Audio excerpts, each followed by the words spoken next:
Chocolate bomb recipe. আসসালামু আলাইকুম everyone, welcome to my page it's foodie Jannat. আজকে আমি বানাবো চকলেট বম রেসিপি। এটার জন্য 2 প্যাকেট বিস্কিট, চিনি, গুঁড়ো দুধ, তারপরে লিকুইড দুধ, গাজর, দেন কিছুটা বাদাম কিশমিশ নিয়ে নিয়েছি। এখন একটা পরিষ্কার পাত্রে আমি দুধগুলো ঢেলে নিব, জাল করতে থাকবো এক এক করে সব কিছু দিয়ে।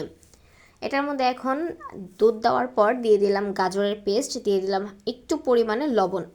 ওইটা শুকিয়ে আসলে দেন এটার মধ্যে দিয়ে দিলাম 1 কাপ পরিমাণে চিনি। আপনারা যতটুকু খাবেন প্রত্যেকটা ইনগ্রিডিয়েন্ট সেই অনুযায়ী দিবেন। তো যেহেতু চকলেট বম বানাবো, তো এটার মধ্যে আমি দিয়ে দিলাম চকলেট বিস্কিট। দেন এটা নাড়তে নাড়তে যখন শুকিয়ে আসবে দেন এটার মধ্যে আমি গুঁড়ো দুধ আর বাদাম দিয়ে ভালোভাবে মিক্স করে নামিয়ে ঠান্ডা করে নিব।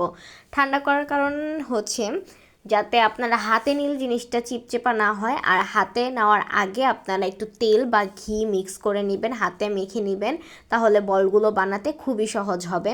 তো এখানে আমার বলগুলো রেডি হয়ে গেছে। তিল আর টুটি ফুটি দিয়ে আমি জিনিসটাকে সাজিয়ে ফেলবো। হয়ে গেল চকলেট বম।